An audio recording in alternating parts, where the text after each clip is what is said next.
de tanto soneto e rima, sentado em café de Paris, ou no pé sujo da esquina.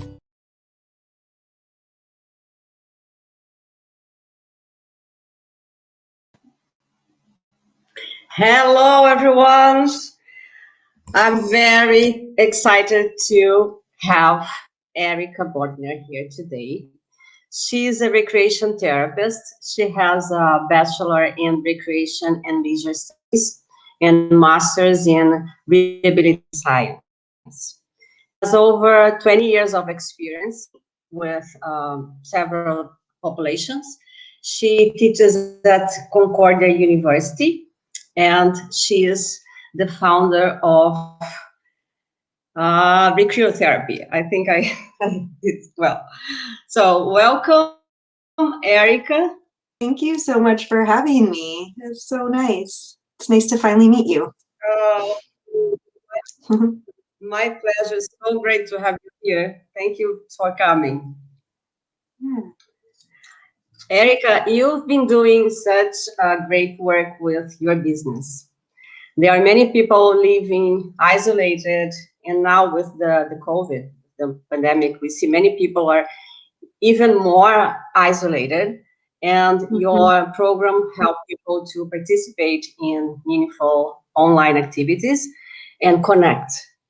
It's a gorgeous project, and I would love if you can explain to us about that. Sure. Yeah, I would be happy to. So the idea really started because, I teach at Concordia and we're having trouble finding placement opportunities, internship opportunities for the students. So I sort of brainstormed with the internship supervisor, and we had heard about a similar program that Algonquin College offered in the summer. So I contacted them and I found out a bit more about it, and I was able to get a bit of funding. So I was able to host 4 recreation therapy interns. And so together we created this virtual program to help people who are feeling isolated and understimulated this winter. And especially we live in Montreal, so winter is even harder because it's cold and it's icy, and it's hard to get good public transportation. It's a real challenge here. So we decided that this would be a good thing to do. So we had 5 weeks of one-on-one programs. Each of the students had a caseload of 12 participants, which kept them really busy. That's like 3 people a day, right?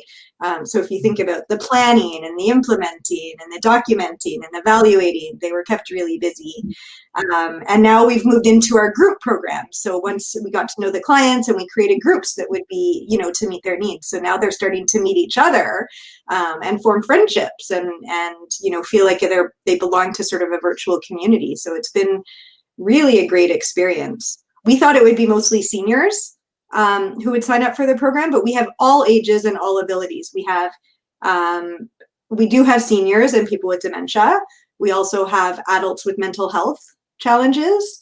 We have kids and teenagers with developmental disabilities, and we have homeschooling families as well who are also feeling the challenges of isolation. And our activities are designed based on the pillars of a healthy brain. So we make sure that people are moving with physical activity, learning with cognitive stimulation, creating with creative expression, connecting with social connection, and recharging with stress management. I was going to ask you there if you could give some examples of activities covered by each of these pillars. Yeah, so all of the activities are personalized, so there's no 2 people doing the same thing. But for physical activity, we have yoga, tai chi, groove, which is sort of like a freestyle dance with and it can be done seated or standing. And we have some people doing chair aerobics. So it really depends on what's meaningful, to that person and what meets their needs and their goals. For cognitive, we have trivia, we have virtual travel. So we're taking people all around the world and to different museums, which is really nice. For creative, we have music, we have a theater class, an intergenerational theater class for kids and adults and seniors all together. We have creative writing, we have art, a mindful art class. For social connection, we have, all kinds of like coffee and chat. We have one for men and one for women, which is really nice. And then we have one specifically for people with dementia. And for recharge, again, it's the yoga, the Tai Chi. We have a mindfulness and relaxation class, a journaling class. So there's really something for everybody. And then there's some just for kids, some just for seniors, some that are open to everybody. And Erica, how is working as a recreation therapist self-employed in your own business? What are some advantages and disadvantages of being self-employed in this field?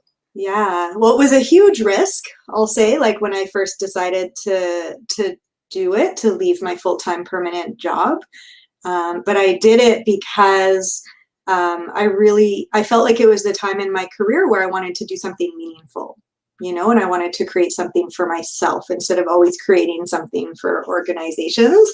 So that's one of the biggest strengths or benefits of it, is like you get to do what's meaningful for you, right? You don't have to worry about like boards of directors approving what you're going to do, and bureaucracy and things taking super long, for a decision to be made. So that's really nice. You get to make your own schedule as well. Although, at the beginning you have to work really hard, and I'm putting in more hours now than I did working full time. Right. Right. So, but I can choose my hours, and I can choose what to focus on.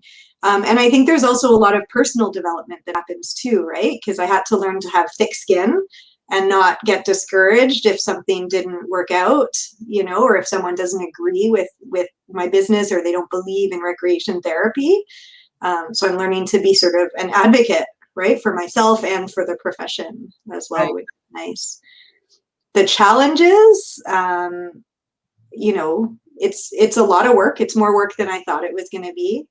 It takes a long time to make a living and with your own business, I think. And also, like I've sort of gone through things that most entrepreneurs do, like imposter syndrome, right? Where you're kind of like, who am I to create a successful business like this, right? Yeah.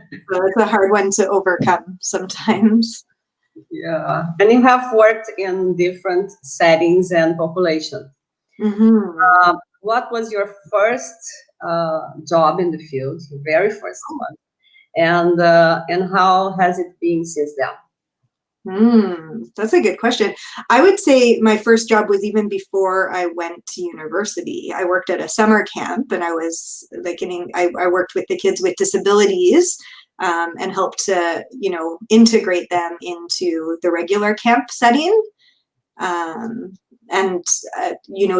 did that in the summer, and during the year, I volunteered at a hospital on the long-term care floor as a candy striper, because we had to wear these red and white striped uniforms. And that's when I realized I wanted to be a recreation therapist. Like those two experiences made me realize that this is the profession I wanted to go into. So I think I was like 16 or 17 when I decided to enter this profession, which is really neat. And then after graduating, I had a kind of a strange, I went through a kind of a strange path, because after I graduated, I traveled for a year, and nothing was related to rec therapy. I mean, I picked fruit on farms, and I sold newspapers door to door. Like, it was really random work. And then I did my master's in rehabilitation. And then, because I was married to somebody in academia, we moved every couple of years, because we had to move for him to do his master's, and move for him to do his PhD, and move for him to do his postdoc, and so I never really got to start my career. But I got lots of interesting experiences. I think the first job was probably working in a long-term care home as like the assistant activities manager. But it was a very short-term position because it was a mat leave. So that gave me some insight into sort of the challenges within long-term care, right? And the need for culture change in long-term care, and to the importance of creating, you know, a place where people can grow old with dignity, you know? Yeah. And let me ask you, how do you see our profession, sorry, from now on with COVID? What kind of changes you believe would be necessary from now on, if there are some? I think COVID has been a huge, like, it's created a huge opportunity for our profession. I think it's brought it more to the forefront, and people are starting to realize the importance of meaningful activity. And, you know, in some cases it's been deemed an essential service, right? So I think it's been a huge opportunity to highlight the importance of what we do. And a lot of long-term care homes are really relying on recreation therapists to make sure that there's communication between the residents and the people at home. So we're really seeing, you know, how important this job really is. I think we'll probably see more online programs and telehealth programs moving into the future, which I think is a good thing, as long as it's not only that. We can go back to in-person soon. I was really, I was really inspired during Recreation Therapy Month to see all the amazing social media posts and advocacy that was happening.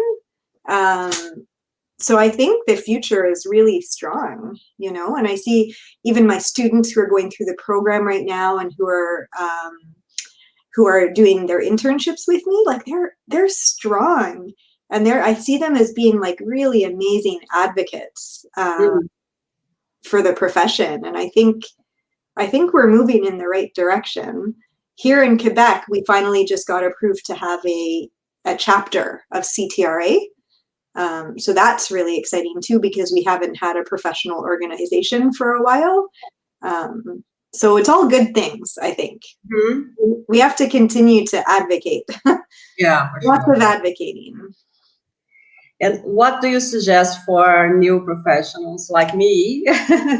And what would you do differently if you were starting right now?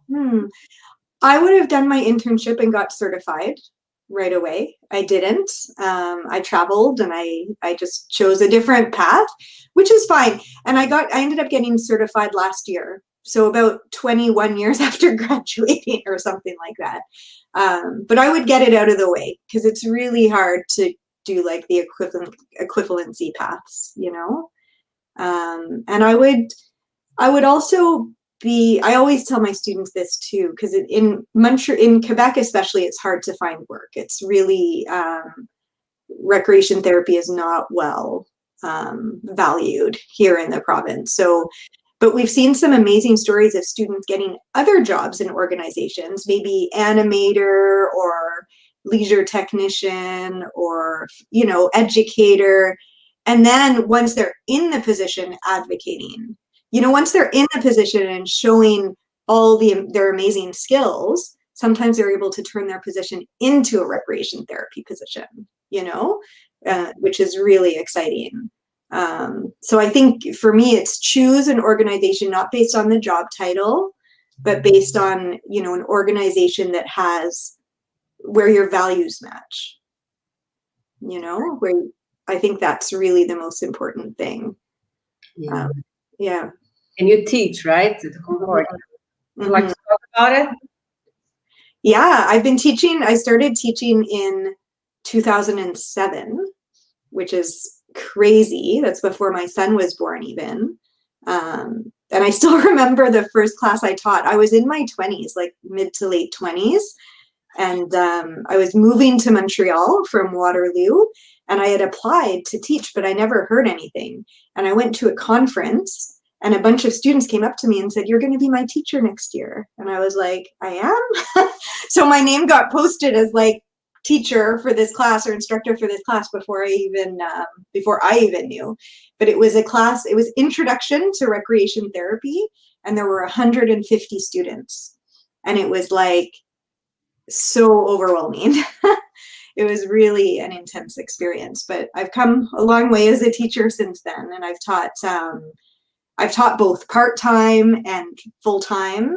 And I've taught just about every course in the department. So like intro to TR, assessment, therapeutic recreation program design, physical disabilities, cognitive disabilities, just about all of them, older adulthood. And I love it. I love teaching, but I don't love teaching full time, because I think it's really important to have real life experience in the field to be able to draw on when you teach. Maybe the students would say I tell too many stories about my experiences, but I find it really helps to understand the theory when you're hearing about examples from in the field. Right. Mm-hmm. I'd love to hear more about your business. So interesting. Sure. People are interested in your business services.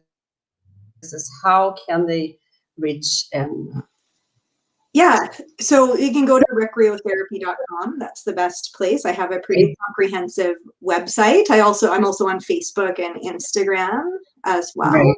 My business is a social enterprise, actually. So it's not for profit, like it's a for-profit business, but with a social mission. And so the social mission is a few things. One is to advocate for the importance of meaningful activities in healthy living and healthy aging, right? And to provide those meaningful activities for people.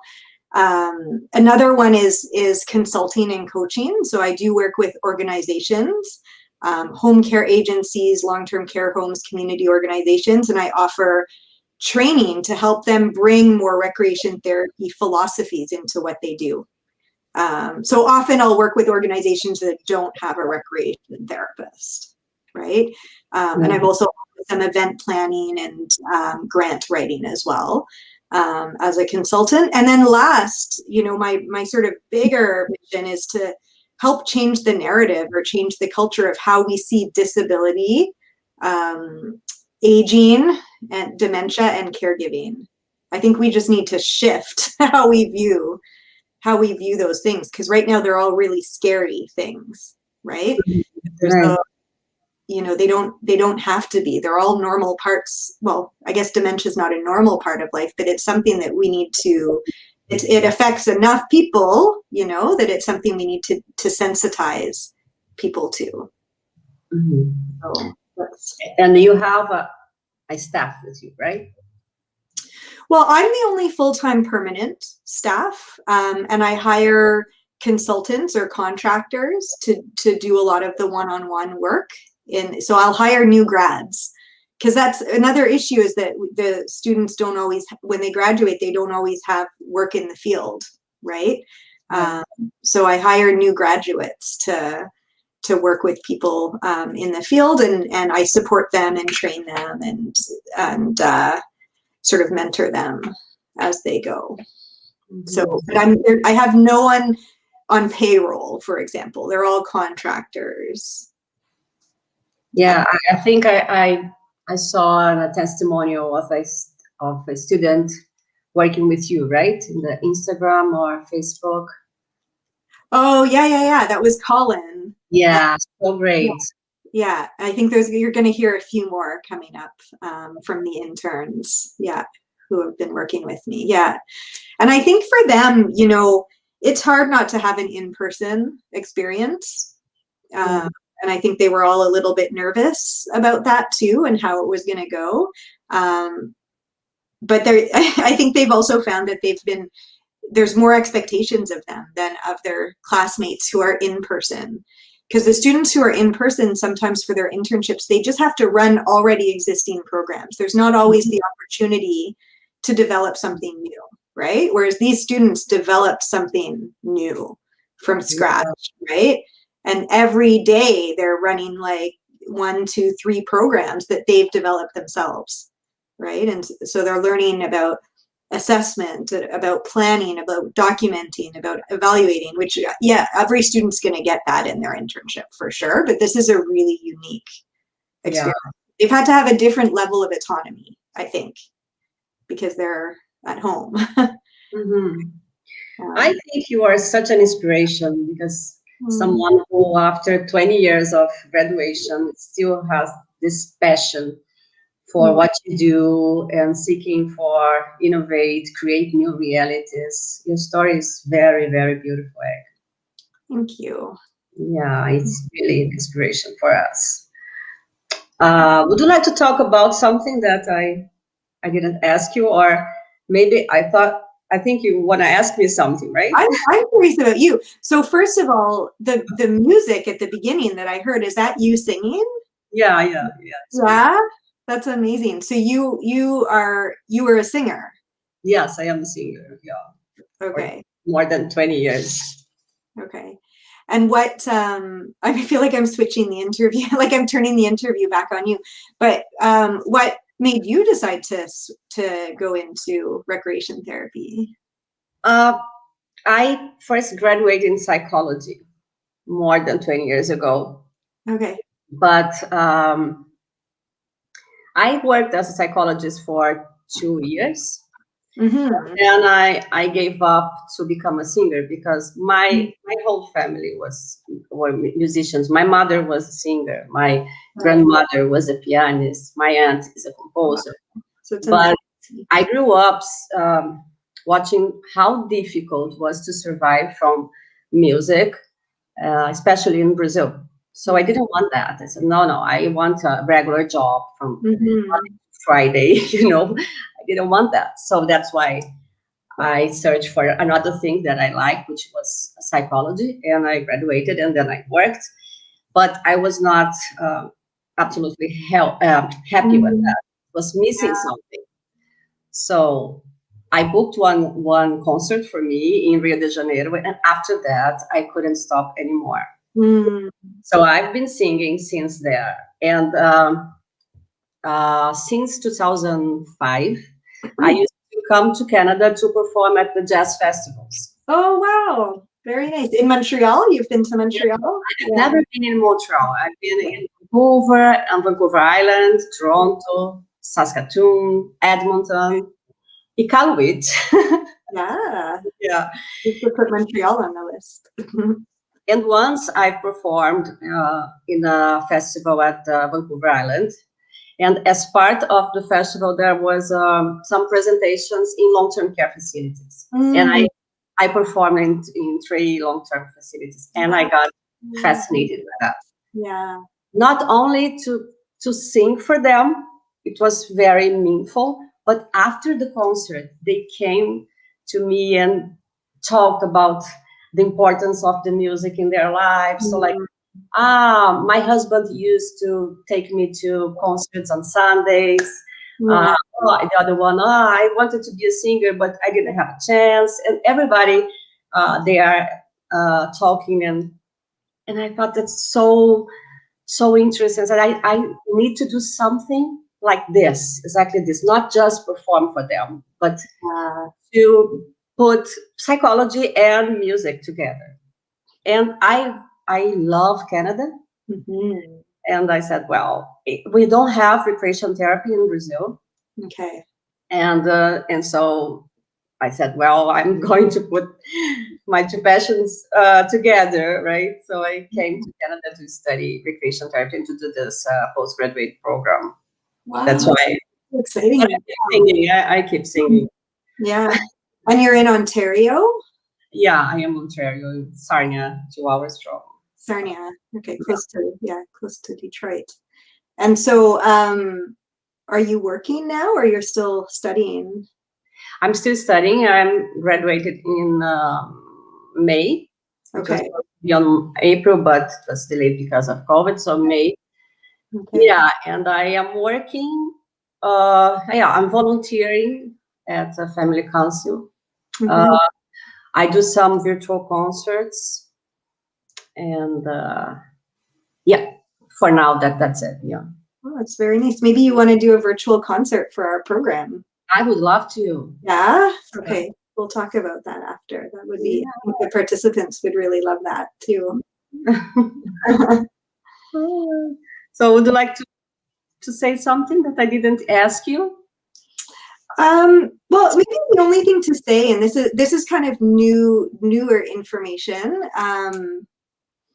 You know, life goes like, it takes you like in all kinds of different directions. You never really know what's going to come next. And Exactly. Yeah.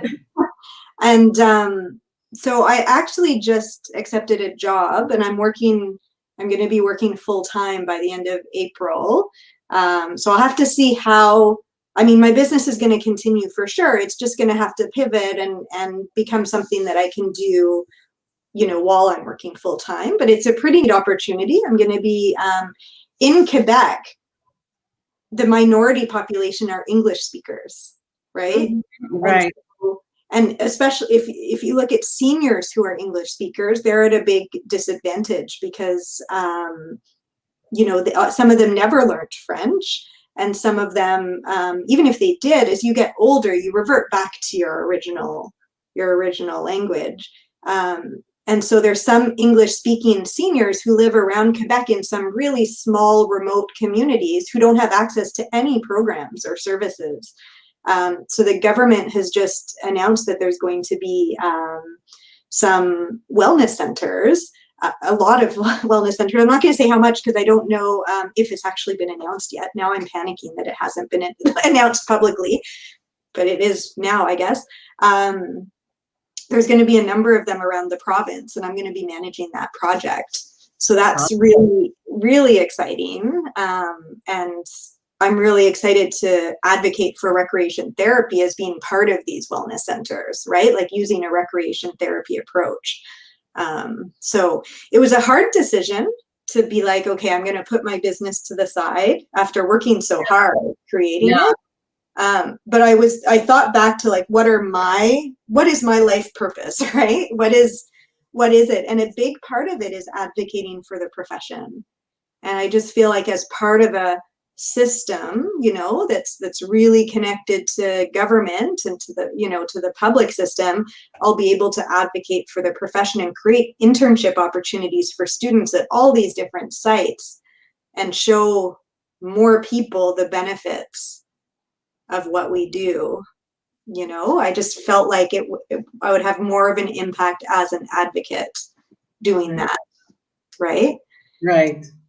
So yeah, that's kind of interesting. So I don't know, you know, I've sort of just started and I'm not sure how the balance is going to go between my business and that job, but I'm excited. Fine, I'm sure. Yeah, I'm excited to see where it takes me.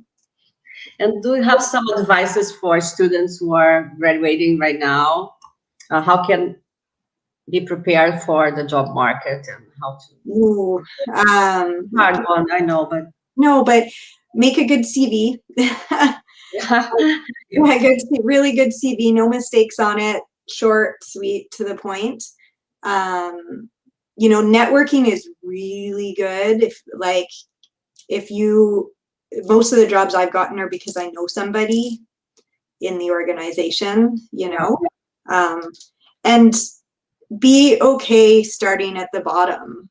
I know a lot of students who want to go, you know, get a job as a manager right away or get a job like paying this amount right away. And it's not realistic, you know.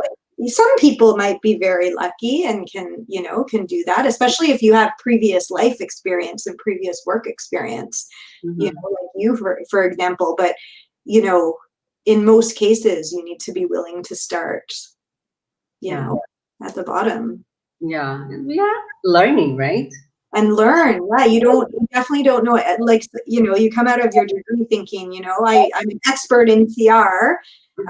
But there's so much, like I'm still learning every day. And sometimes my students are teaching me things, you know, that I've never thought of. So I think that's, you know, in order to be, you know, I think that's part of being a professional and improving your practice all the time is to be open to continually learning, right? We can get stuck in doing the same thing over and over again or doing things the same way over and over again, but that's not beneficial to anybody.